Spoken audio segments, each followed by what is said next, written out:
Bueno, en primer lugar, hay varios aspectos que son importantes en la actualidad. Está muy de moda hablar de métodos de entrenamiento, modelos de juego, etcétera.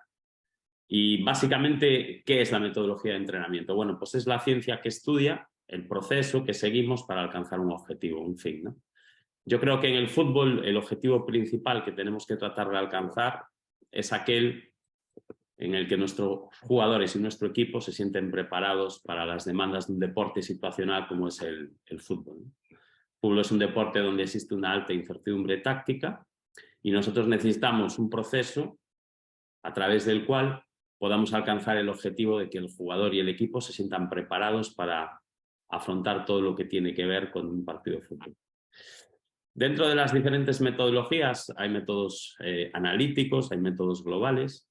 El método táctico cognitivo se integra dentro de los métodos globales, donde trabajamos o intentamos trabajar todas las capacidades de forma conjunta, y representa un modo sistemático de entrenar que considera que existen tres niveles de la táctica: la individual, la colectiva y la operativa, que estos tres niveles de la táctica son los elementos más importantes y que sobre estos niveles de la táctica nosotros debemos de estructurar de forma específica todo el proceso de entrenamiento. ¿Qué es todo el proceso de entrenamiento? Bueno, pues el diseño de ejercicios, el diseño de sesiones, el diseño de los microciclos en pretemporada, en temporada.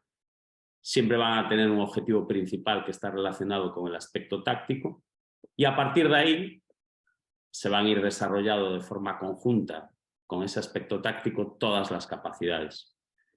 Es una forma de entrenar que, como vais a ver a continuación, presenta tres grandes etapas. La primera etapa yo la denomino el jugador y las variables del juego y tiene que ver con todos los aspectos de táctica individual. ¿Qué aspectos son determinantes en la táctica individual? Las funciones tácticas que tienen que tener nuestros jugadores en función de la posición en la que actúan y, lógicamente, de la situación de juego en la que nos encontramos. Ataque, defensa, transición ofensiva, transición defensiva. ¿Qué función tiene un portero, un lateral, un central, un medio centro? ¿Qué funciones tienen estas posiciones en cada una de las situaciones tácticas específicas? La iniciación del juego, la creación, la finalización, etcétera. Tiene que ver también con una serie de situaciones que se producen a nivel individual durante el desarrollo del partido y la necesidad que tenemos de que nuestros jugadores logren identificarlas y resolverlas con anticipación, velocidad y eficacia. Y tiene que ver la táctica individual también con todas esas herramientas que el jugador tiene a su disposición para poder identificar y resolver estas situaciones de juego. Tiene que ver también esta etapa con la importancia que tiene que dentro de nuestros ejercicios seamos capaces de identificar claramente dónde está esta táctica individual y a través de qué herramientas y elementos vamos a tratar de perfeccionar. La segunda etapa tiene que ver con el equipo y las variables del juego. Aquí ya hablamos de aspectos colectivos, donde fijaros cómo el jugador siempre va a estar presente, porque es la unidad básica de todo el juego, la táctica individual, y va a estar presente también en la táctica colectiva. Aquí, ¿qué aspectos van a ser determinantes? Bueno, pues todo lo que tiene que ver con el modelo de juego, todo lo que tiene que ver con las estructuras posicionales, todo lo que tiene que ver con las diferentes situaciones tácticas generales y específicas que se producen durante el desarrollo del juego y que en este método identificamos claramente, todo lo que tiene que ver con esas herramientas que ponemos a disposición de nuestros jugadores para que puedan identificar y resolver estas situaciones de juego colectiva y todo lo que tiene que ver con las acciones a balón parado. Y en el último escalón aparece el rival. Y el rival es otro elemento que genera muchísima variabilidad a nivel táctico. Daros cuenta que cada fin de semana nos enfrentamos a jugadores que, aunque actúan en posiciones similares, laterales tienen todos los equipos del mundo, pero nos enfrentamos a jugadores que ocupan esa posición, pero que presentan características diferentes. Cada fin de semana nos enfrentamos a equipos que reproducen modelos de juego diferentes, estructuras posicionales y movilidades diferentes, diferentes formas de interpretar las diferentes acciones a balón parado, tanto en ataque como en defensa. Y es otro elemento que dentro de este método es muy importante, el rival. No porque vayamos a trabajar o pensar en solo el rival, pero sí es un elemento que nos ayuda a darle muchísima especificidad a nuestros ejercicios y nos ayuda a preparar a nuestros jugadores y a nuestro equipo para las demandas propias y específicas de cada partido que vamos a enfrentar cada fin de semana. Entonces, mirad, estos 3 niveles de la táctica nosotros los incorporamos al método de entrenamiento. ¿Y qué es lo que va a hacer que esta metodología en algunos casos sea única? Bueno, vais a ver a continuación una serie de principios que acompañan este método de entrenamiento que no existen en ningún otro método de entrenamiento. Esto es lo que hace que esta metodología sea única. ¿Qué es lo que hace que esta metodología sea diferente a otras de carácter global, como pueden ser el método estructurado o como puede ser la propia periodización táctica? Vais a ver que, aunque compartimos en algunos casos algunos principios, la forma en la que lo interpreta este método de entrenamiento es diferente. Es muy diferente a lo que podéis observar en otros métodos globales, como puede ser la periodización táctica, el entrenamiento estructurado, el integrado español, etc. Vamos a analizar estos principios y antes, bueno, vamos a ver qué elementos forman parte de esta metodología, ¿no? Estos elementos vais a ver que forman parte de cualquier microestructura que nosotros podamos construir, cualquier ejercicio, y son aspectos que hacen que el método sea único, diferente y totalmente innovador. En primer lugar, en todo contexto de entrenamiento que nosotros presentemos, vamos a partir de las características de nuestros jugadores.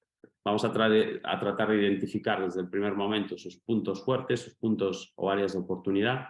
Y un gran objetivo que tiene que tener cualquier método de entrenamiento es conseguir que estas capacidades que tienen nuestros jugadores sean constantemente mejoradas, perfeccionadas a través del trabajo que nosotros vamos a proponer. Otro elemento fundamental es que cualquier actividad que nosotros propongamos mejore en el jugador la parte individual. Y la parte individual está representada por funciones, situaciones y herramientas de carácter individual.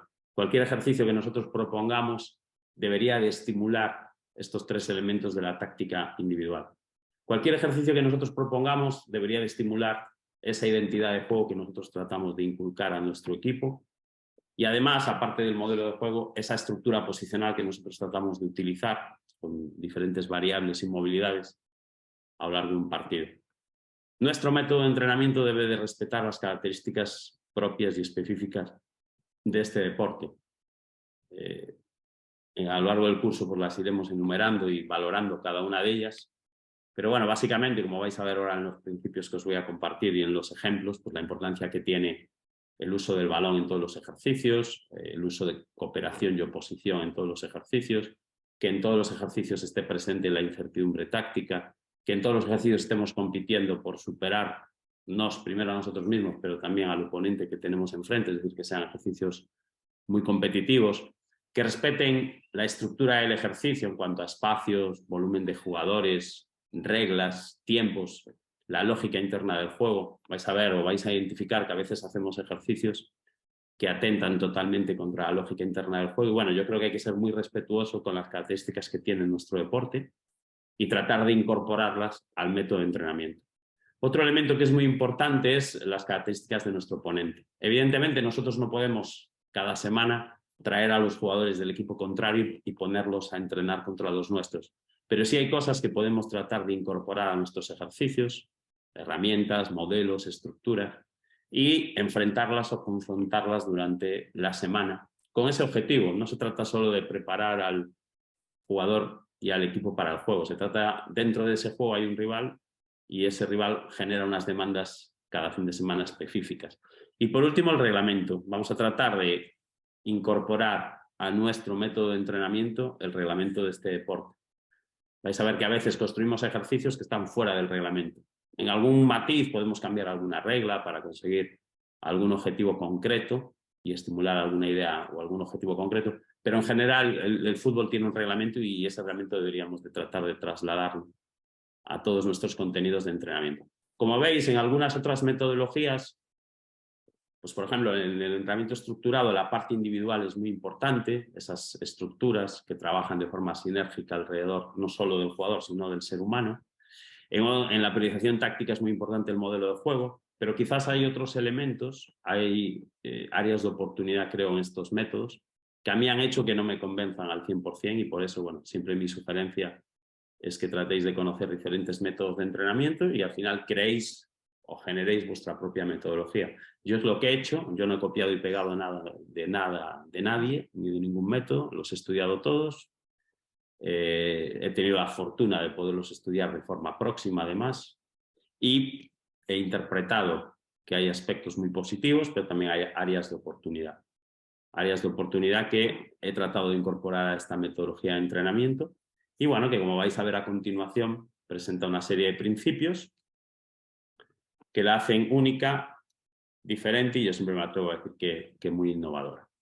Mira, el primer principio que vamos a analizar es el principio de especificidad. Este es un principio universal que quizás casi todos los métodos de entrenamiento lo nombran y lo tratan de desarrollar, pero aquí vais a ver, por ejemplo, una de las primeras diferencias, ¿no? La forma en la que en esta metodología lo interpretamos.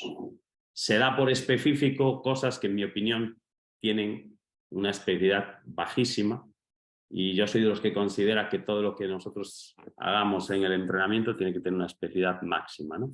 O acercarse a su umbral de lo que yo considero una máxima especificidad. Por eso, aunque es un principio universal y está presente en muchos métodos de entrenamiento, la forma de interpretación es totalmente diferente en la metodología táctico-cognitiva. Y aquí os voy a mostrar un ejemplo. En algunas metodologías, pues como puede ser en la parte estructurada, pues se habla de un nivel general, dirigido y especial. A mí la parte general y dirigida no me convence. Yo iría siempre a la parte especial, porque creo que es la que mejor prepara o logra ese objetivo, ¿no? De preparar al jugador y al equipo para el juego. Creo que los contenidos generales no nos ayudan a identificar y preparar al jugador y al equipo para el juego con la misma calidad que lo pueden hacer los estímulos específicos. Entonces, fijaros, aquí tenemos un rondo tradicional que todos lo hemos hecho. A mí me encantan los rondos y yo cuando he empezado a entrenar utilizaba este tipo de actividades. Al final todos vamos viendo lo que hay en el entorno y vamos reproduciendo, ¿no? Pero no, llega un momento en el que empiezas a ver que chocan este tipo de actividades con aspectos, sobre todo, principalmente de táctica individual, porque no te permiten este tipo de actividades donde jugamos de todo y no jugamos de nada, donde no hay una dirección hacia donde trasladar la posesión de balón, donde no hay una dirección que proteger, no te permiten trabajar la parte individual, no te permiten generar una sinergia entre todas las capacidades. Estás trabajando, por ejemplo, a nivel emocional, solo lo que es conservación y recuperación sin un objetivo, sin un lugar de traslado, etc. Y bueno, fijaros, aquí esta sería la propuesta que hacemos en esta metodología. Este tipo de actividades en muchos métodos es considerado un ejercicio específico. En mi caso tiene una especificidad bajísima. Y yo, en este método de entrenamiento, mi recomendación siempre es que traslademos la especificidad baja, la tratemos de construir siempre con la máxima, ¿no? Imaginaos, pues un rondo 5 contra 2 y aquí pues una propuesta que yo hago en el método táctico cognitivo de este tipo de actividades, ¿no? Como veis, hay una serie de elementos que modifican totalmente el contenido. El ejercicio es el mismo, es un rondo, pero hay una serie de elementos que generan una mayor especificidad, al menos en mi opinión. Primero, el espacio. Para mí el espacio es uno de los elementos que peor se utilizan en la metodología de entrenamiento. Los ejercicios deben de tener un espacio específico. Lógicamente, dentro de ese espacio específico, que en este caso es muy pequeño porque estamos hablando de una actividad de un rondo, utilizaremos o emplearemos a los jugadores que pueden actuar en esos espacios, ¿no? En este caso, pues tenemos un portero, tenemos la pareja de centrales, tenemos un mediocentro posicional y una media punta. Y desde el punto de vista defensivo, tenemos dos delanteros y tenemos un media punta haciendo la presión. Espacio, muy importante, que sean espacios específicos. Segundo, posiciones específicas. ¿Qué diferencia hay entre los ejercicios que no tienen estructura posicional y los que sí la tienen? Los ejercicios sin estructura posicional no nos permiten trabajar estos elementos de la táctica que para mí son muy importantes. No nos permiten trabajar funciones porque al no existir una posición no existe una función. Nos permiten trabajar situaciones, pero situaciones irreales en espacios inespecíficos, y lo que sí nos permiten trabajar este tipo de actividades son herramientas, ¿no? Pero, una vez más, las herramientas no se utilizan igual en un espacio que en otro. Yo no paso el balón igual bajo presión en el área de meta de mi campo, de mi portería, que en el área de meta del rival, donde puedo hacer gol y finalizar. El riesgo que tengo que asumir ante esa tenencia de balón es muy diferente, ¿no? Entonces, este tipo de ejercicios desde el lado izquierdo trabajan cosas, algunas no las trabajan, como pueden ser las funciones, y otras las trabajan en contextos muy inespecíficos. ¿Por qué? Porque no hay ese espacio específico, porque no hay esas posiciones concretas. Yo aquí, mi portero está trabajando desde el inicio del ejercicio una función. En este caso, pues, ofensiva. Cuando tiene el balón, pues crear esa primera superioridad, reconocer al jugador libre y poder conectar con él, pasa el jugador libre, si no le saltan a presionar, atraer mediante una pequeña conducción para que le salte el 9 y el 7 y liberar a un central cercano.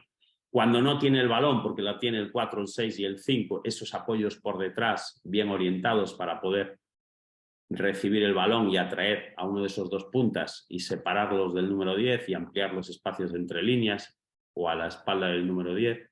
Bueno, pues todo ese tipo, esa comunicación, etcétera. Los centrales exactamente lo mismo, están trabajando en función de si tienen o no tienen el balón, su función táctica ofensiva en la iniciación del juego ante un bloque alto. Exactamente lo mismo con los que están defendiendo.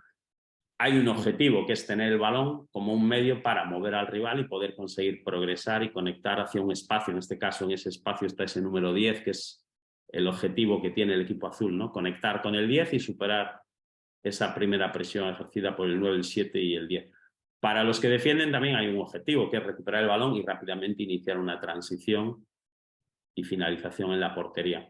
Como veis, la actividad es la misma, pero el grado de especificidad pues es, en mi opinión, totalmente diferente, ¿no? Entonces, nosotros en el método táctico cognitivo, este principio que es común para muchas metodologías, lo interpretamos de una forma diferente. Por eso siempre digo que este método en algunos casos, como vais a ver a continuación, es único, porque hay principios que no existen en otras metodologías. En otros aspectos somos diferentes, la forma de interpretar, por ejemplo, este principio es diferente. Y, en mi opinión, bastante innovador lo que vamos a proponer. Vámonos a otro principio. En este caso vamos a hablar del principio de desarrollo cognitivo. Lo que busca este principio es que cualquier actividad que nosotros desarrollemos estimule en el jugador las 5 etapas del proceso cognitivo. Generalmente nos han hablado de 3, percibir, decir y ejecutar, y bueno, yo creo que esas para otras actividades es posible que sea así, pero desde luego para el fútbol esas 3 etapas hay que ampliarlas, ¿no? La base del proceso cognitivo empieza en el conocimiento. Cuanto más conocimiento tenemos sobre una determinada actividad, mejora todo lo que viene después de esa primera etapa, ¿no? Entonces, esa primera etapa es el conocimiento. La segunda etapa habla de la capacidad de percibir y anticipar, percibir las situaciones que vamos a tener que enfrentar. A nivel individual existen 8 situaciones tácticas principales, a nivel colectivo existen 14, y nosotros tenemos que tener la capacidad de anticiparlas, de identificarlas, identificar también las variables que la rodean, que es un elemento fundamental y es el que genera tantísima complejidad en el juego, en el fútbol. Unos dicen que no, jugar al fútbol es muy simple. Bueno, en mi opinión, jugar al fútbol bien es muy complejo. ¿Por qué? Porque hay muchos estímulos a nuestro alrededor, porque existe mucha variabilidad y porque no es fácil identificar y no es fácil resolver bajo las demandas de este deporte actual, que hay muy poquito espacio y muy poquito tiempo, todas estas situaciones. Y si encima los trabajos que desarrollamos o que ejercemos no desarrollan en un porcentaje elevado el aspecto cognitivo, pues evidentemente el jugador se siente mal preparado, no tiene la preparación adecuada para enfrentar un deporte de estas características. Entonces hablamos de un conocimiento, hablamos de una percepción y anticipación situacional y reconocimiento de variables, hablamos de tomar decisiones bajo presión, espacio-tiempo, y hablamos de ejecutar también en un contexto donde el espacio y el tiempo cada vez es más reducido. En este método que buscamos, ejercicios que desarrollen de forma sinérgica estas 5 etapas y que lo hagan de principio a fin. Es decir, en este método no hay ningún ejercicio que no desarrolle el proceso cognitivo. Dentro de este desarrollo, nosotros podemos crear diferentes intensidades. Podemos hacer que ese proceso cognitivo sea un poco más simple o un poco más complejo, pero siempre tiene que tener cierta complejidad. Vamos a ver un ejemplo, por ejemplo, de actividades. Fijaros, bueno, pues De un lado tenemos la clásica rueda de pases, que es una actividad lineal, es una actividad cerrada. Tenemos 4 jugadores en las esquinas que se separan de lo que es un oponente inmóvil y tenemos 2 jugadores en espacio intermedio, bueno, que se reconocen libres, giran y llevan el balón de un lado al otro, ¿no? A partir de ahí surgen las paredes, surge la herramienta del tercer hombre, surge el separarse del par, ya sea para recibir el balón, los perfiles, bueno, todo ese tipo de cosas que son importantes, pero aquí, pues como veis, básicamente lo que hay es fase de ejecución, el jugador está en un entorno muy estable, muy estable, el nivel de dificultad y complejidad es ninguno o nulo, y bueno, sí en la fase de ejecución pues tiene que hacer todo ese tipo de paredes, pero siempre en un contexto muy cerrado. ¿Están mal este tipo de actividades? No soy quien para decir si están bien o mal. A mí no me gustan. A mí siempre me ha gustado el juego y siempre me ha gustado tratar de mejorar estas cosas a través del juego.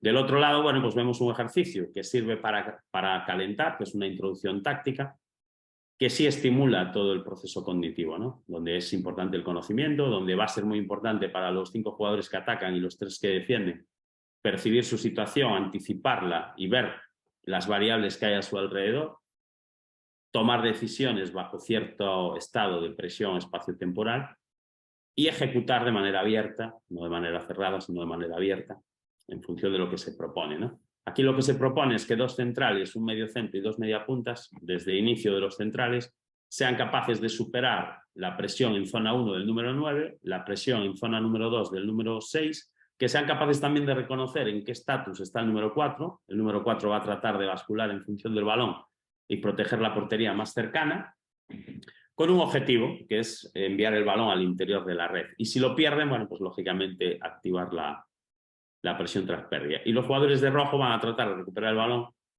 y buscar la finalización de este lado. Al final va a aparecer lo mismo, las 4 esquinas, el jugador en el medio, va a aparecer la pared, va a aparecer el tercer hombre, pero en un contexto mucho más abierto y en un contexto donde constantemente el proceso cognitivo se está también calentando, ¿no? Entre comillas. Este tipo de actividades se suelen utilizar en el calentamiento, pero daros cuenta que después de ese calentamiento vendrá una actividad en forma de juego y que lógicamente el jugador a nivel cognitivo no estará preparado para esa demanda. ¿Qué suele pasar cuando utilizamos este tipo de ejercicios para calentar? Que el primer ejercicio de la parte principal, el jugador no está bien introducido desde el punto de vista cognitivo, desde el punto de vista de la toma de decisión, etc. ¿Qué buscaríamos en los calentamientos? Bueno, pues trabajar de forma sinérgica todas esas capacidades. Lógicamente, el nivel de complejidad y dificultad de este primer ejercicio, de este rondo, será menor que la actividad que vayamos a utilizar posteriormente, ¿no? Pero tiene que haber una cierta complejidad, tiene que haber elementos que permitan al jugador desarrollar su proceso cognitivo, en mi opinión, desde el primer momento, ¿no? Fijaros cómo al final van a ir surgiendo las mismas cosas, pero en un contexto mucho más abierto, con cierta incertidumbre, y donde son los jugadores los que tienen que ir decidiendo, ejecutando y creando sus propias secuencias de fase y no las que nosotros hemos decidido previamente. Vamos con otro principio. Aquí vamos a hablar del principio de sinergia táctica de las capacidades. Una de las cosas que me gusta mucho del método estructurado, bueno, pues son todas esas estructuras trabajando de forma conjunta para el bien del jugador y del ser humano, ¿no?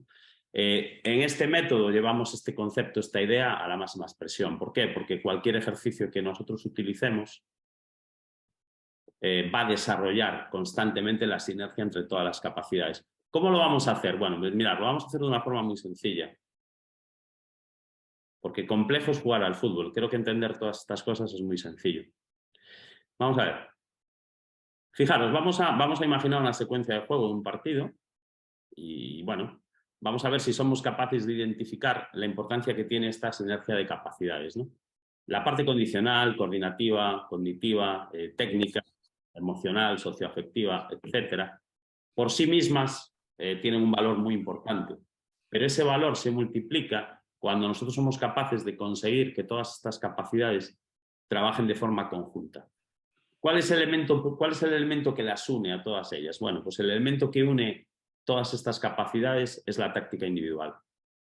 Para que el jugador pueda cumplir con esos elementos de táctica individual, como pueden ser sus funciones tácticas y la identificación y la resolución de situaciones tácticas individuales, el jugador necesita que todas estas capacidades trabajen de forma sinérgica, de forma conjunta. Porque es ese equilibrio entre estas capacidades y ese trabajo conjunto el que le va a permitir a él resolver o no resolver las situaciones de juego. No es que unas sean más importantes que otras, es que la importancia se multiplica cuando nosotros conseguimos que trabajen de forma conjunta. Y la única manera que existe de que estas capacidades trabajen de forma conjunta es realizando actividades que las estimulen de forma conjunta, ¿no? Fijaros, esta acción del delantero centro está en un espacio, ese espacio es ya al borde del área, está en una situación concreta, la pelota está en el pasillo lateral, el extremo está tratando de conseguir espacio y tiempo. Entonces, ¿qué función tendría un delantero centro cuando su extremo, fijaros, está con el balón controlado, cerca ya de lo que es el área, en el pasillo lateral, tiene espacio, tiene tiempo, el extremo? Bueno, pues ¿qué función tendrá el delantero centro? Pues básicamente conseguir una posición dentro del área para poder finalizar y hacer goles, ¿no? Que esa es la función principal de un centro delantero cuando estamos ya en la fase de finalización. Fijaros cómo esta función sería diferente si el hombre con balón estuviese 40 o 50 metros más atrás. Su función no sería la de hacer gol. Entonces, fijaros la importancia que van teniendo los espacios en las diferentes funciones que tienen que ir asumiendo los jugadores. Fijaros la importancia que tiene, por ejemplo, el aspecto cognitivo. Él reconoce en qué situación está el 7, que tiene espacio y tiempo, reconoce que él está acosado, está marcado y que si quiere recibir el balón en buenas condiciones para poder finalizar, pues va a tener que desmarcarse. Para desmarcarse utiliza una herramienta que algunos podríamos considerar condicional y coordinativa. Fijaros qué buena aceleración. Con esa aceleración fija su par y lo atrae hacia adelante, genera un espacio a su espalda. Qué buena frenada y en qué momento la hace, el momento ideal. Qué buena nueva aceleración. Ese apoyo que hace es fundamental para conseguir desequilibrar al central.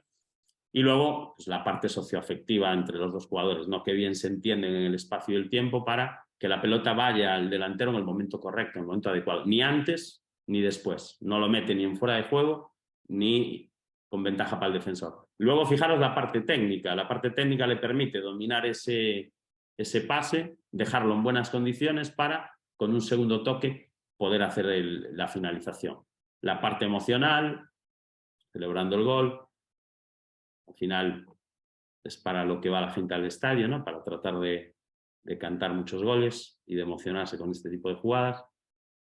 Y fijaros, la parte psicológica, la atención, la concentración, la seguridad que hay que tener en uno mismo para realizar ese movimiento con esa determinación, con esa energía, ¿vale? La parte socioafectiva.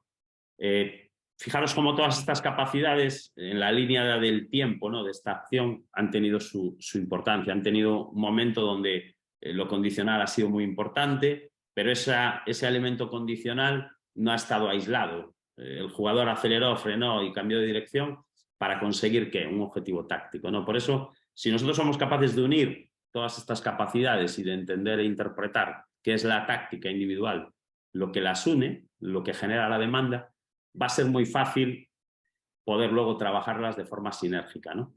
Imaginaros que queremos trabajar la sinergia de capacidades para que nuestro delantero, ante este tipo de situaciones, pueda desmarcarse del defensor y pueda tener más posibilidades de hacer gol. Bueno, pues simple y llanamente tratamos de reproducir el contexto que origina que el jugador tenga que desarrollar esta sinergia. Fijaros, aquí es muy sencillo, un doble área con un central y un delantero en cada mitad y un apoyo exterior en la línea de banda. Para poder hacer gol tenemos que recibir el balón del apoyo exterior. Hay dos fórmulas, que reciba directamente el extremo, centro y remate, o que además el 9 participe en lo que sería la creación de la acción. Si el 9 participa en la creación de la acción, por ejemplo, ahora está participando, y hace gol, esta jugada valdría por 2, valdría doble. Ahí veis cómo se desmarca. ¿Y cómo estamos trabajando al mismo tiempo? Pues la aceleración. Yo, por ejemplo, a veces, esto sobre todo, no sé si hay algún preparador físico aquí, ¿qué pasa en algunas metodologías? Incluso en la estructurada, que muchos contenidos se trabajan en contextos que desarrollan a lo mejor la parte condicional y la parte coordinativa, donde a lo mejor aparece un balón, pero no aparecen elementos cognitivos, no aparecen elementos de relación, etc., ¿no? Yo creo que en todo ejercicio que nosotros propongamos deben de aparecer estos elementos que originan que aparezcan estas diferentes capacidades, ¿no? Entonces aquí, por ejemplo, si yo quiero que en un ejercicio aparezca mucho la aceleración, frenada y cambio de dirección, ¿qué suelen hacer los preparadores físicos? Lo digo con el máximo cariño y el máximo respeto. Ponen unas estacas o unos conos, aceleramos 5 metros, giramos en ese cono y cambiamos de dirección. ¿Se están produciendo aceleraciones, frenadas y cambios de dirección? Por supuesto que sí. Pero la realidad es que ¿qué situaciones de un partido originan que uno de nuestros jugadores tenga que acelerar, frenar y cambiar de dirección? Pues lo origina, por ejemplo, de forma específica en un delantero, tenerse que desmarcar de su central, cuando se reconoce como el rematador, el finalizador, y necesita conseguir espacio y tiempo dentro del área. Bueno, pues en vez de poner esos 2 conos y silbar y que el jugador corra 5 metros, frene y cambie de dirección, ponemos una situación donde va a aparecer con mucha frecuencia esa acción y esa acción va a aparecer en coordinación con otros elementos, porque no solo tengo que frenar, acelerar y cambiar de dirección, lo tengo que hacer para desmarcarme de un central, lo tengo que hacer para relacionarme con el que tiene el balón. No me tengo que desmarcar a cualquier punto, tengo que desmarcarme a un punto donde el hombre con balón se pueda coordinar conmigo. Lo tengo que hacer para recibir el balón en buenas condiciones y poder activar la parte técnica. Y lo tengo que hacer relacionándome con los jugadores de mi entorno, de mi contexto. Evidentemente, es mucho más fácil silbar que el jugador corra 5 metros, frena, acelere y cambie de dirección, que situar esa situación dentro de la complejidad del juego. Pero es mucho más determinante para un partido el ejercicio de la derecha que el ejercicio donde solo desarrolla la parte condicional. Yo no necesito que el jugador corra, frene y acelere porque sí. Necesito que entienda cuándo, cómo, por qué y para qué utilizar esa aceleración, esa frenada y ese cambio de dirección. Y en el juego, estas cosas van a surgir por la necesidad táctica que va a tener el jugador o de desmarcarse o de marcar, porque si el atacante empieza a hacer este tipo de cosas, el defensor también va a tener que utilizarlas para poderse anticipar y poder marcar. Entonces, mi forma de interpretar estas necesidades es siempre de forma sinérgica, es decir, buscar que quiero mejorar el pase corto, perfecto. Busquemos qué situaciones del juego y en qué espacios y con qué jugadores requieren el jugar el balón rápido y de forma con pase corto, ¿no? En las diferentes direcciones. Y traslademos eso al entrenamiento y al contexto que se requiere para que eso se desarrolle con calidad. Vamos a hablar de otro principio.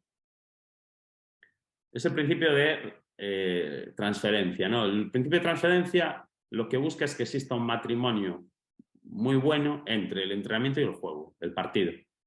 Que realmente lo que nosotros estamos proponiendo en los ejercicios de entrenamiento le sirva al jugador y al equipo para el juego. Y que en función de lo que observamos durante los partidos nos sirva también para preparar los contenidos de entrenamiento. Copiar y pegar ejercicios está muy bien, sobre todo si los ejercicios están muy buenos, ¿vale? Pero cuando la gente prepara ejercicios, yo subo muchos ejercicios a redes sociales. Sinceramente, cuando yo subo esos ejercicios a redes sociales y he construido esos ejercicios, son por cosas que mis equipos o los equipos de mis alumnos necesitan. No estaba pensando en concreto en ti. Estaba pensando en lo que en un momento concreto puede estar un equipo mío o un equipo de alguno de mis alumnos, pero no estoy pensando en cada una de las 10.000, 15.000 o 20.000 personas que reproducen el ejercicio y que luego me escriben y me dicen, oye, pues lo hice y me salió muy bien o me gustó mucho. Y yo siempre les digo lo mismo, perdóname, pero no lo estaba haciendo pensando en ti o que a ti te haya servido y haya sido de utilidad. Tenemos que aprender a construir nuestros propios ejercicios en función de unas demandas situacionales que tiene el juego, en función de las demandas que requiere tu identidad de juego, tu estructura, tus movilidades, etc. Y lograr que esos contenidos que nosotros estamos realmente diseñando y que nuestros jugadores van a ejecutar en los entrenamientos estén relacionados con lo que van a necesitar y requerir en la competición. Entonces, por ejemplo, voy a poneros un ejemplo muy sencillo, este rondo. Este tipo de rondo, ¿no? Bueno, pues a mí me gustaría que pensaseis, ¿no?, si realmente este tipo de actividad, y repito, no soy quien para decir que está bien o que está mal. Sí he creado un método de entrenamiento y sí os puedo decir lo que en este método se utilizaría o no se utilizaría.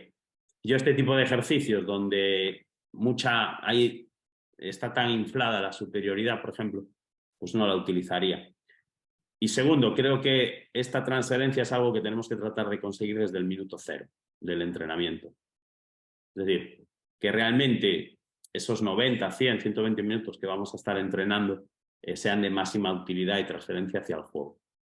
Entonces, yo este tipo de rondo lo sustituyo por este tipo de actividad, ¿no?, donde hacemos lo mismo, estamos haciendo un rondo, hay 8 jugadores también.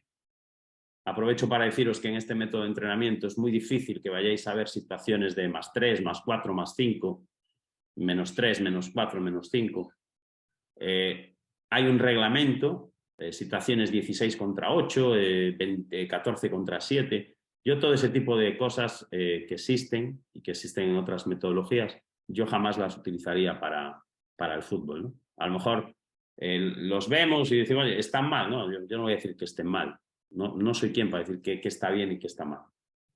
En relación a este método, simplemente no utilizamos ese tipo de estructuras porque son irreales, porque no existen, y por eso cuando yo os comentaba antes que el reglamento es algo que hay que incorporar al método, en un partido, en el mejor de los casos, podemos llegar a tener una situación +4.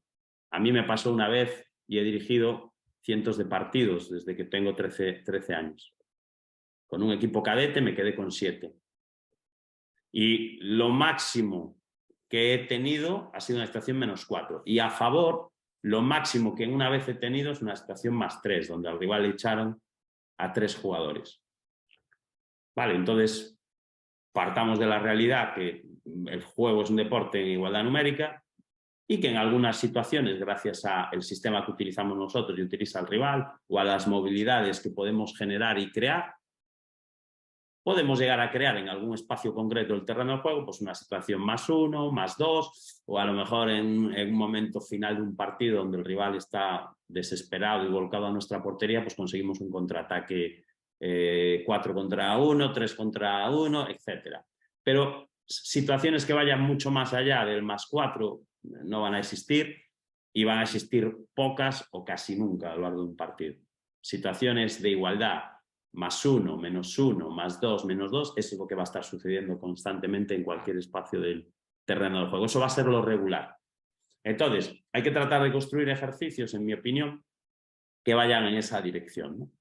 Entonces, yo aquí, en vez de utilizar un 6 contra 2, utilizo un 4 contra 2, +1, +1, que al final...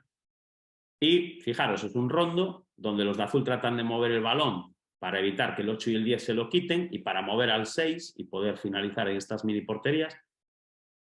Y los de rojo tratan de recuperar, y como a mí me gusta siempre que todos los ejercicios estimulen, esto lo veremos más en la parte colectiva, estimulen las transiciones, pues esa posibilidad de sacar el balón de zona de recuperación. ¿Por qué? Porque este tipo de ejercicios que estáis viendo aquí, recuperamos el balón y ya hay un concepto que no podemos transferir. Todos nosotros, todos los que me estáis escuchando, a vuestro equipo le vais a pedir recuperar el balón y sacarlo de zona de recuperación. Y a los que pierden el balón, activar la presión tras pérdida y tratar de evitar o que el balón salga de ese espacio, o la otra alternativa, que es retroceder todos en bloque y cerrar un espacio cercano a nuestra portería. Bueno, pues ni una cosa ni la otra la vamos a poder trabajar con este tipo de actividades, porque no hay transiciones, sin más, no hay transiciones. El ejercicio se detiene, se para. Y bueno, este tipo de ejercicios, porque los hagas un día no pasa nada, porque los hagas 2 días no pasa nada, Pero un niño que desde pequeñito está haciendo actividades donde cuando hay una pérdida y una recuperación del balón no pasa nada, el juego se detiene y tardamos 3, 4, 5 segundos en reorganizar el ejercicio, pues eso, un día sí, otro también y otro día también, primero en un rondo, luego en una situación táctica, luego se acaba convirtiendo en un hábito negativo, ¿no? Se acaba convirtiendo en alguien que tiene muy poquita capacidad para cambiar de actitud tras la pérdida y recuperación, y no solo eso, sino saber qué hacer ante una pérdida o una recuperación. Entonces, este tipo de actividades tienen muy poquita transferencia a lo que luego va a ser las demandas del juego. Entonces, pues es otra idea que trataríamos de no utilizar dentro de este método. Vamos a hablar de otros elementos, como puede ser la repetición sistemática en contexto abierto. Bueno, aquí os voy a poner un ejemplo, ¿no? Imaginar esta acción, donde estamos repitiendo una pelota profunda, un jugador que gana un espacio cercano a la línea de fondo, en el pasillo lateral, y 2 jugadores que entran al remate. Estamos repitiendo constantemente esta acción. Fijaros, hay una oposición, que es la del portero. Yo estos ejercicios nunca los incluiría como algo analítico, porque aparece un elemento que genera cierta incertidumbre, que es el portero, porque el portero puede salir y evitar el centro al interior del área del jugador de banda, porque se mueve dentro de la portería y el que recibe el balón pues tiene que tratar de meter la pelota en la red y para eso tiene que sortear al portero. Es decir, hay algún elemento que genera un poco de incertidumbre, ¿no? Pero yo trataría de generar una mínima incertidumbre que sea un poquito más elevada, ¿no? Entonces, mirar, la propuesta siempre en el método es que repitamos muchísimas veces las cosas, porque es una forma de mejorarlas, pero que siempre tratemos de aumentar e identificar que la incertidumbre es un elemento importante, ¿no? Entonces, fijaros, simple y llanamente metiendo un segundo defensor y dándole una regla, que es que cuando el balón vaya en profundidad, él tiene que decidir si va a marcar al que va al segundo palo o va a marcar al que va en el primer palo, ya conseguimos que el que va a centrar tenga un elemento cognitivo muy interesante, que es, mientras el balón viaja, tener la capacidad de reconocer quién está libre, si el del primer palo o el del segundo. Y a partir de ahí, ajustar la acción técnica, que es el pase, a pase raso al del primer palo o pase elevado al del segundo. Y para el que entra a remate, el que aparezca un defensor, bueno, pues es un elemento que genera también incertidumbre. Un defensor que solo él sabe lo que va a hacer, si va a tapar primer palo o segundo palo. Y a partir de ahí, la recepción del balón y la finalización. Se va a finalizar el mismo número de veces, pero el nivel de dificultad y complejidad, tanto para el que centra como para el que remata, lo aumentamos a un nivel mínimo que yo creo que es el nivel mínimo que tienen que tener nuestros ejercicios, ¿no? Yo creo que esto de la izquierda no va a pasar. Solo va a poder llegar a pasar pues esos jugadores que se quedan con la mano levantada cuando hay un pase profundo, muy ocasional, y lo de la derecha sí va a pasar. Y siempre esta incertidumbre o este mínimo de incertidumbre pues nos va a ayudar a trabajar, ¿no?, otros aspectos. Entonces yo creo que hay que repetir las cosas muchísimas veces, pero siempre en un contexto abierto y donde existan elementos que ayuden a generar esta mínima, por lo menos mínima incertidumbre, y lógicamente a medida que vayamos avanzando en la sesión. Este ejercicio está ejecutado el día previo a un partido, donde lógicamente la carga que el entrenador le quiere asignar a la tarea es muy baja, tanto desde el punto de vista físico como desde el punto de vista cognitivo, pero yo creo que aún en la carga más baja hay que meter incertidumbre. ¿Vale? Y esa incertidumbre en este caso pues la genera el defensor. Y lógicamente en días donde la carga tenga que ser mucho más elevada desde todos los puntos de vista, pues lógicamente esta repetición sistemática en contexto abierto pues va a tener mucha más dificultad, mucha más complejidad. Vamos a analizar otro principio. En este caso, el tema de las intensidades, ¿no? Vais a ver que en este método existen 5 intensidades y la importancia que tiene que cada día de la semana nosotros ajustemos una serie de parámetros dentro de la construcción de la sesión y de los ejercicios para tratar de que cada día tenga una intensidad diferente. Vamos a ver algunos ejemplos de estas intensidades mediante algunos ejercicios, ¿no? ¿Qué elementos nos ayudan a generar estas diferentes intensidades? Bueno, pues los 4 elementos principales, ¿no? El espacio. Y cuando hablamos de espacio, hay metodologías.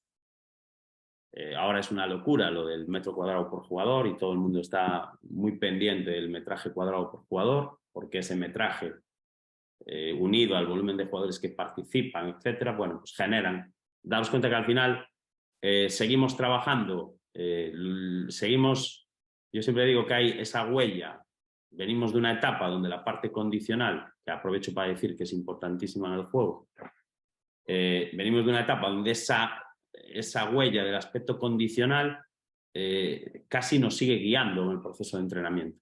Seguimos haciendo muchas cosas que van en contra de lo cognitivo y de lo táctico porque es interesante por la parte condicional. Entonces, ¿el metro cuadrado por jugador es muy importante para generar ciertas demandas? Por supuesto que sí, pero es mucho más importante, en mi opinión, que consigamos que ese metraje cuadrado tenga un complemento brutal que es el espacio en sí donde se va a desarrollar la acción. Vale. Veíamos este ejemplo del rondo inicial. Este rondo y este rondo, que tiene el mismo metraje cuadrado por jugador, que tiene el mismo espacio, prácticamente el mismo espacio, no genera lo mismo a nivel socioafectivo, a nivel técnico, a nivel psicológico, a nivel de relación, a nivel emocional, que este otro. Y el espacio es el mismo, el tamaño es el mismo. ¿Qué cambia? ¿Qué hace que la intensidad de este ejercicio a nivel emocional, por poner un ejemplo, sea infinitamente superior a este? La presencia de la portería. ¿Qué hace que a nivel técnico la precisión, la calidad y la intensidad técnica sea mucho más elevada en este ejercicio que en este? Que si pierdo un balón en este lugar, las consecuencias para los de azul pueden ser catastróficas en forma de golpe. ¿Qué cambia? Las entradas, la interceptación, la anticipación de los de rojo, que si logran recuperar el balón, pueden hacer un gol. En este lado, la intensidad con la que van a aplicar las entradas, las interceptaciones. Entonces, el espacio, daros cuenta que es exactamente prácticamente el mismo, el metro cuadrado. ¿Pero qué hace que el ejercicio tenga otro cariz y otras condiciones? Pues lógicamente el lugar y lo que hay a su alrededor. Yo este mismo ejercicio, si lo llevo 50 metros más arriba en el terreno de juego, elimino al portero y lo pongo a 50 metros de la portería, ya no tiene la misma intensidad a nivel emocional, a nivel psicológico. Fijaros la atención, la concentración que hay que tener, 1 para jugar el balón y 2 para recuperarlo y buscar el gol. Vale, entonces, el espacio es un elemento fundamental a la hora de crear intensidad. Y cuando hablo de intensidad, hablo de esa sinergia de capacidades, ¿vale? Y de cómo ese espacio y lo que hay a su alrededor, pues va a generar diferentes intensidades desde el punto de vista táctico y desde el punto de vista cognitivo, ¿no? Y a partir de ahí va a generar una intensidad diferente en todo lo demás. Entonces, por ejemplo, cuando yo quiero construir media intensidad desde el punto de vista táctico cognitivo y que esto va a afectar a todas las capacidades, trabajo con un espacio que implica que exista un área y una portería, es decir, mínimo va a haber un área y una portería, y luego lo que yo denomino espacio intermedio, ¿no? Aquí veis cómo hay una portería, hay un área y luego un volumen bastante importante de espacio intermedio. Vale, en este caso es un espacio de 45 por 45 más el área de meta más el semicírculo. Aspecto número 2, que también es muy importante, el volumen de jugadores que participan en el ejercicio. En este caso estamos viendo un ejercicio de media intensidad. Yo suelo utilizar entre 14 y 20 jugadores.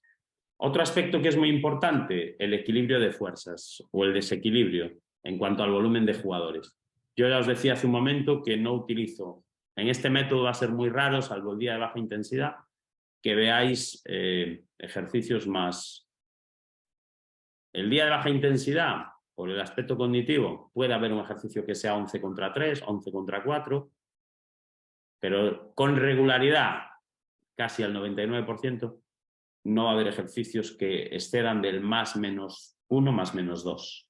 A mí no me gusta el +/-3, el +/-4, el +/-5. Considero que no tiene ninguna transferencia al juego. Considero que es inflar un ejercicio para conseguir que sea más fácil y que luego al final eso no va a tener ninguna transferencia al juego, ¿sabéis? No, cuando llegue el partido eso no va a pasar. Eso que tú quisiste trabajar en ese contexto no va a pasar en competición. Entonces, estás creando un contexto irreal para que te salga bien un ejercicio, para que se consiga un determinado volumen de veces unos objetivos, pero que cuando luego llegue el juego no se van a alcanzar porque ese contexto en el que has entrenado es totalmente irreal. No va a suceder. Estás haciendo algo que no va a pasar en un partido.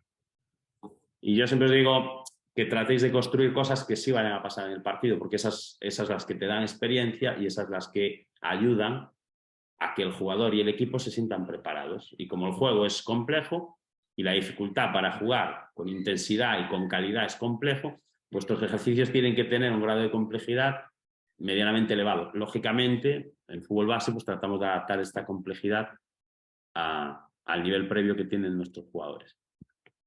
Entonces, aquí utilizamos un volumen entre 14 y 20 jugadores, en equilibrio, en situaciones, por ejemplo, este es un ejercicio en situación +2 para los de azul, -2 para los de rojo.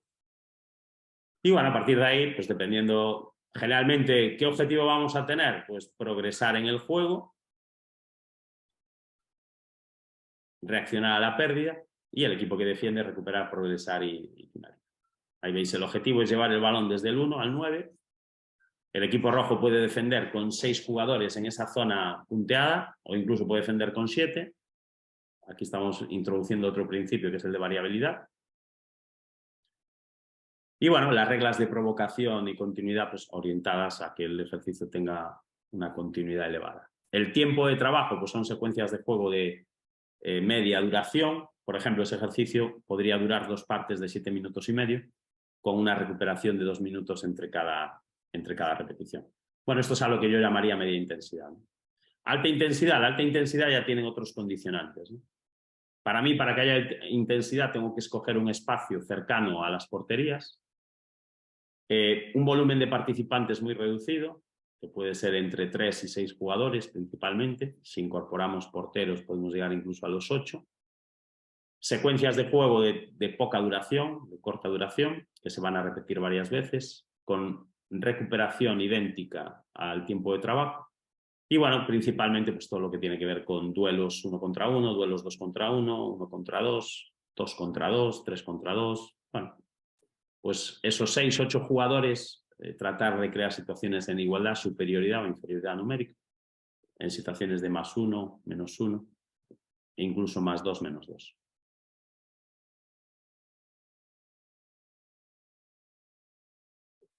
Vemos ahora un ejemplo de intensidad especial de competición. La intensidad especial de competición, básicamente lo que vamos a buscar es un espacio completo. Cuando hablamos de espacio completo hablamos de 2 áreas, 2 porterías, un volumen de espacio intermedio importante. No tiene por qué ser el campo entero, pero sí tenemos que hacer unos campos donde haya mucho espacio intermedio, que es lo que más hay en el juego. Las áreas, las porterías, metemos entre 20 y 22 jugadores, es decir, situaciones de 11 contra 11, 11 contra 10, 11 contra 9, 10 contra 10, 10 contra 9, que son cosas que pueden suceder, que pueden pasar. Las secuencias de tiempo prolongadas. Yo este tipo de actividades suelo hacer 2 partes de... Yo suelo trabajar el día especial de competición aproximadamente entre 55 y 60 minutos de partidos tácticos. Suelo hacer 2 partidos con objetivos diferentes, por lo tanto cada partido alrededor de media hora, y estos partidos pues, suelen durar 2 partes de 15 minutos cada uno de ellos. Las reglas de provocación en función de los objetivos y las reglas de continuidad también en función de los objetivos. Por ejemplo, aquí quiero trabajar mucho el inicio de juego contra un bloque alto y, por ejemplo, la continuidad pues será siempre el reinicio del portero. Y aquí, por ejemplo, estoy trabajando una situación 11 contra 10, ¿no? Donde el equipo de 11 va ganando 1-0, el equipo de 10 va perdiendo, quedan 15 minutos, el equipo de 10 tiene que tratar de recuperar rápido el balón, progresar y finalizar, y el equipo de 11 pues tratar de ampliar el resultado, ¿no? Mantener o ampliar el resultado. Me parece, me parece una de las variables más importantes que hay en el juego. Me río porque hoy escuchaba las declaraciones de un entrenador en España que está en la liga y los aficionados de su equipo estaban indignados porque en rueda de prensa resulta que a la media hora el rival se queda con 10, el rival acaba ganando el partido y en rueda de prensa dijo que, bueno, que es que no tenía previsto, o no, es que eso no se trabaja, es que el rival se quede con 10. Yo creo que en los nervios de la rueda de prensa pues le salió así lo que declaró. Y claro, pues sus aficionados indignados, esto pasó la semana pasada, indignados porque digo, hostia, pues es que ese es tu trabajo, ¿no? Es decir, estas cosas por supuesto que se anticipan, por supuesto que se trabajan y es importantísimo que las trabajemos porque son cosas que van a suceder. Van a suceder a lo largo de no sabemos cuándo, pero van a suceder. Va a suceder que a lo largo del campeonato te quedes con uno menos, el rival se quede con uno menos, quede más o menos tiempo para finalizar el partido. Y va a pasar también que a veces vas ganando, a veces vas perdiendo, con uno más, con uno menos, etc. Es decir, esas cosas sabemos que van a pasar, entonces tenemos que anticiparlas, ¿no? Tenemos que anticiparlas y tenemos que construir ejercicios desde todos los contextos, con poca gente, con mucha gente, con grupos intermedios, donde nos acostumbremos a ese más menos uno, más menos dos. ¿Vale? E incluso en los partidos, pues recrear este tipo de situaciones, porque sí o sí van a pasar. Y luego tenemos otro tipo de intensidad, que es la máxima, que bueno, la máxima implica que los que atacan van a tratar de hacer gol y por lo tanto implica un espacio pequeñísimo, intermedio y cercano al área, el área, una portería. Un equipo va a tratar de hacer gol y si pierde el balón va a reaccionar a la pérdida y un jugador o jugadores van a tratar de evitar que haya un gol y si lo recuperan van a tener un pequeño estímulo de transición ofensiva. Van a ser muy poquitos jugadores los que participen en este tipo de acciones, duran muy poquito tiempo, prácticamente entre 3, 6, máximo de 8 segundos. Hay una recuperación muy importante y completa entre cada repetición y se realizan muchas repeticiones, ¿vale? Son trabajos anaeróbicos alácticos, trabajos de velocidad, si vosotros lo queréis llamar así, pero de velocidad táctica y que siempre implican buscar el gol o evitar el gol. ¿Por qué? Porque son las referencias de balón cercano a una portería y la posibilidad de hacer gol o la posibilidad de evitarlo, lo que va a hacer que el ejercicio tenga la máxima intensidad. No solo desde el punto de vista físico, sino desde el punto de vista emocional, psicológico, técnico. No es lo mismo un 1 contra 1 a 40 metros de la portería que un 1 contra 1 dentro del área. Para el que ataca, precisión máxima. Si elimino al par, portería abierta hacia la portería. Y para el defensor, si me equivoco en el momento de hacer la entrada, o me driblan o hago un penalti. Entonces, a todos los niveles la intensidad, repito, no solo es condicional, es psicológica, es emocional. Si me voy del 4 en esta jugada, tengo posibilidades de hacer gol. Si me voy del 4 a 40 metros de portería, aún queda mucho para poder hacer un gol. Entonces, es el espacio y lo que incorporamos a él y las referencias que utilizamos y, lógicamente, el volumen de gente que participa y lo que va a durar la acción, lo que hace que la intensidad suba o baje. ¿Vale? Entonces, en esta metodología está claramente identificado estos parámetros que son los que al final van a hacer que estas intensidades varíen, ¿no? Fluctúen. No podemos trabajar todos los días con los mismos estímulos de intensidad y lo que vamos a ir haciendo, dependiendo del día de la semana en el que nos encontremos, jugando con estos elementos, espacio, volumen de jugadores, tiempos de trabajo, recuperación, repeticiones, series, etcétera, reglas, provocación, corrección y continuidad, jugando con esos elementos, la igualdad, la superioridad, la inferioridad, nosotros vamos a ir construyendo estas intensidades, ¿no? Hay una quinta intensidad que sería la baja, que es la que se utiliza después de un partido, y otro tipo de baja intensidad que es la que utilizamos previo a un partido. Y por último, y no menos importante, bueno, pues tenemos el principio de estabilización semanal de cargas. Esto lo que buscamos es una idea, por ejemplo, que me gusta de la periodización táctica, es que hay un tipo de, ellos lo llaman morfociclo, un tipo de intensidades asignado a cada día de la semana. Esa estructura es importante, pero ahora con la variabilidad que existe, antes generalmente había 2 tipos de microciclos, ¿no? Los que un partido a la semana y solían durar 7 días, ¿vale? el microciclo donde jugábamos 3 partidos, con un partido entre semana. Había un pequeño microciclo de 3 días o de 4, dependiendo de cuándo, si jugabas miércoles o jueves. Pero fijaros que ahora hay una variabilidad altísima. Ahora hay equipos en España que juegan el viernes y pueden llegar a jugar el lunes de la semana siguiente. Y hay microciclos de 5 días, 6 días, 7 días, 8 días, incluso 9 días, ¿no?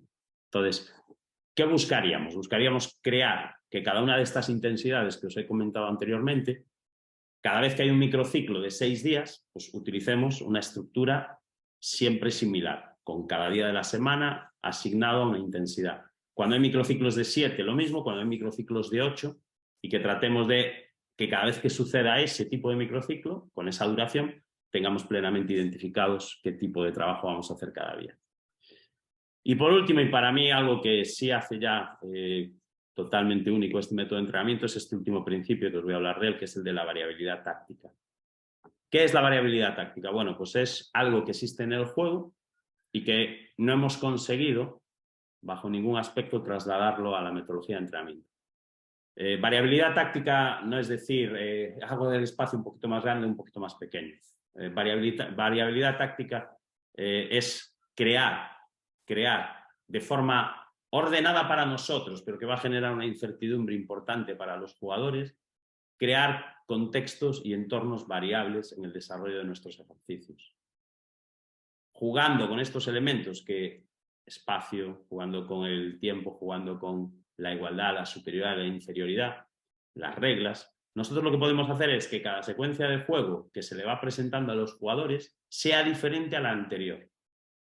Esto va a disparar muchísimo el aspecto cognitivo. Por eso esta metodología se llama táctica cognitiva. Porque partimos de lo táctico y dentro de lo táctico el elemento cognitivo es muy importante. Entonces os voy a poner 2 o 3 ejemplos para que entendáis qué es esto. Lógicamente en el máster estudiamos esto muy en profundidad. Vamos a ver. Este es el concepto que suele existir, por ejemplo, de un espacio reducido. Hacemos un espacio más pequeño. Metemos menos jugadores que el fútbol 11 y ya está. Y a partir de ahí jugamos, ¿no? Esto se llama un espacio reducido.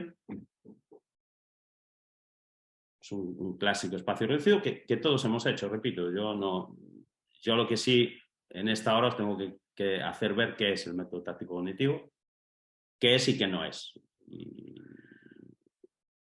E incluso pues reconociendo que vamos contra tendencia en algunas cosas, bueno, pues me diréis, oye, pues las ruedas de pase las utiliza todo el mundo. Perfecto, las utiliza todo el mundo.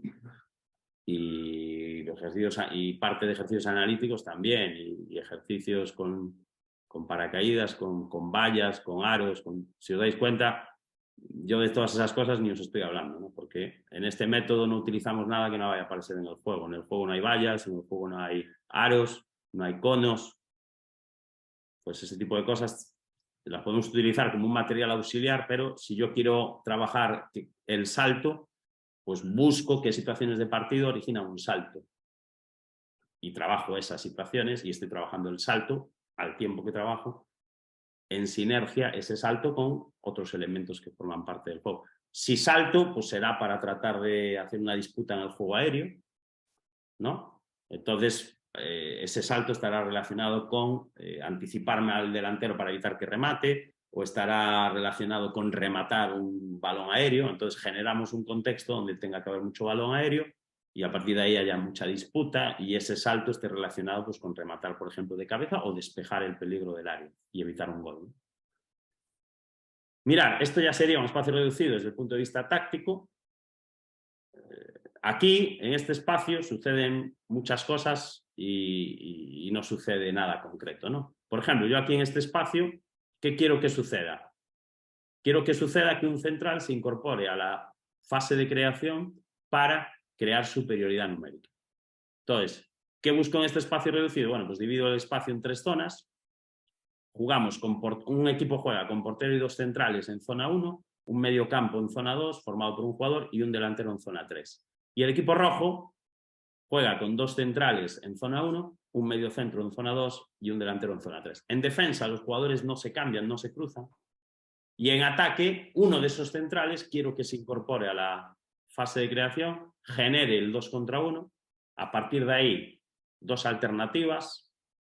atraer al defensor, buscar el pase libre al número 6 o utilizar al 9 como un tercer hombre para poderlo hacer llegar la pelota al 6. Y luego, cuando tengamos 2 aquí, que se incorpore uno a la fase de finalización para finalizar 2 contra 2.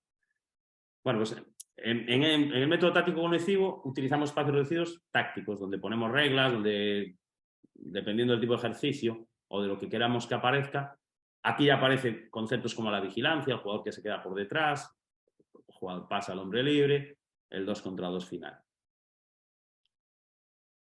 Pero fijaros, aun siendo un espacio reducido donde ya estamos trabajando cosas a nivel táctico, estamos haciendo algo que es bastante estable, ¿no? Donde durante a lo mejor 3 partes de 4 minutos, que puede durar este espacio reducido, siempre está pasando lo mismo, ¿no? Siempre está pasando ese 2 contra 1, siempre está pasando ese 2 contra 1 en la zona central, siempre está pasando este 2 contra 2 en la parte final. Y una de las cosas más bonitas de este principio, lógicamente, cuando estamos introduciendo una herramienta, este tipo de espacio reducido es lo ideal, donde dentro de la incertidumbre que tiene el juego, generamos un nivel de incertidumbre no muy elevado, para que con cierta frecuencia se esté repitiendo lo mismo. Aquí, ¿qué incertidumbre se le puede presentar al central? Pues básicamente la forma en la que lo presiona el 6. Si le viene tapando la línea de pase al jugador libre, o si se la deja abierta, pues que se la pase directa o que utilice el tercer hombre, o que incluso ni le salte a presionar, con lo cual ya él se incorpora directamente. ¿Vale? Entonces, aquí ya, por ejemplo, ¿cómo genero yo un poquito más de variabilidad? Pues generando 2 entornos diferentes. A mí este tipo de ejercicios no me gustan nada. Y os voy a explicar por qué. Este tipo de ejercicios yo les llamo espejo. A mí no me interesa, esto lo digo sinceramente, porque luego hay hábitos negativos. A mí no me interesa que un central de mi equipo, que raramente va a pisar el área del rival, que va a estar siempre, en el caso más cercano, que no sea una pelota parada, va a estar a 40 metros de la portería contraria. A mí no me interesa que entrenando con mucha frecuencia se empiece a ver a 20 metros de la portería contraria, porque a 20 metros de la portería contraria, un central que hace ejercicios muy a menudo, ahí empieza a creerse que es delantero. Por el contexto que tú le construyes, pues se ve cerca de la portería contraria. Y empieza a hacer cosas que un delantero sí tiene que hacer, que un extremo sí tiene que hacer cuando pisa esos espacios, pero que un central en su vida a 40 o 50 metros de la portería tiene que hacer ese tipo de acciones. Entonces, generan un poco, repito, si los haces un día no pasa nada, generan cierta, o pueden llegar a generar ciertos hábitos negativos, ¿no? Entonces, fijaros, aquí ya hay una variabilidad, que unos centrales reciben el balón muy cerca de su portería y que los otros lo reciben en campo contrario. Lógicamente, vamos a ir girando el ejercicio. Bueno, pues me dijera, esto tiene cierta variabilidad, pero imaginaros si hacemos esto otro, que vais a ver en este ejercicio. Ahí veis el mismo ejercicio, pero fijaros cómo vamos a ir cambiándolo, ¿no? Fijaros cómo el equipo rojo, cada vez que saca el portero, siempre que haya una interrupción, va a reanudar el portero del equipo azul. Y fijaros cómo siempre que reanuda el portero del equipo azul, los de rojo se colocan de una manera diferente. Seguimos cumpliendo la norma de que nos colocamos de una manera y durante todo el momento defensivo respetamos esa estructura. Pero fijaros cómo van cambiando, ¿no? A veces aparece un delantero presionando, a veces aparecen 2, a veces en medio campo aparece 1, de repente aparecen 2, ahí veis cómo aparecen 2. En la última zona a veces hay 2 centrales y a veces solo hay 1. ¿Y esto qué va generando? Pues va generando un contexto diferente. Y las herramientas que utilicé para resolver la primera situación me pueden servir o no servir y tengo que utilizar unas herramientas nuevas. Bueno, pues esta sería una manera de ir generando de menos a más dificultad y de cómo utilizar este principio. Este principio también tiene intensidades. Yo evidentemente, si por ejemplo les digo, oye, mira, cada 3 minutos el equipo rojo se va a colocar de una manera determinada. Va a tener menos dificultad que si le digo al equipo rojo, mira, equipo rojo, hay 3 estructuras y cada vez que saque el portero ocupáis el campo con una estructura diferente. Ni yo mismo como entrenador sé qué estructura va a utilizar el equipo rojo, porque eso solo lo saben ellos. Ellos son los que tienen que ocupar el campo y a partir de ahí se produce o hay que tratar de identificar y resolver. Otro ejemplo de variabilidad, pues este espacio reducido que empezamos jugando en un doble área, un 1 contra 1, y cada vez que hay una finalización, ya sea en un lado o en el otro, se incorpora de forma alternativa, se van incorporando un jugador de azul, un jugador de rojo.